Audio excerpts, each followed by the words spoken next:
पछुआ वर्गों राज्य सरकार ऐतिहासिक निष्पत्ति शिक्षानुष्ठान में ओबीसी को संरक्षण नहीं कैबिनेट मोहर।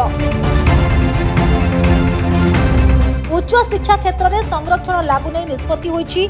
11.25% आसन संरक्षण नहीं व्यवस्था करा जायछि। स्नातक स्नातकोत्तर क्षेत्र में यह लागू करा जिवो। 2025-26 शिक्षा वर्ष लागू करने को निष्पत्ति होईछि। सामाजिक और पछुआ वर्गों संरक्षण व्यवस्था करा जायछि।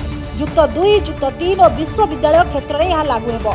एसटी 22.5% संरक्षण, एससी 16.25% संरक्षण व्यवस्था, दिव्यांग छात्र छात्री 5% संरक्षण, एससी एसटी दिव्यांगों पूर्व भली संरक्षण व्यवस्था रहिबो।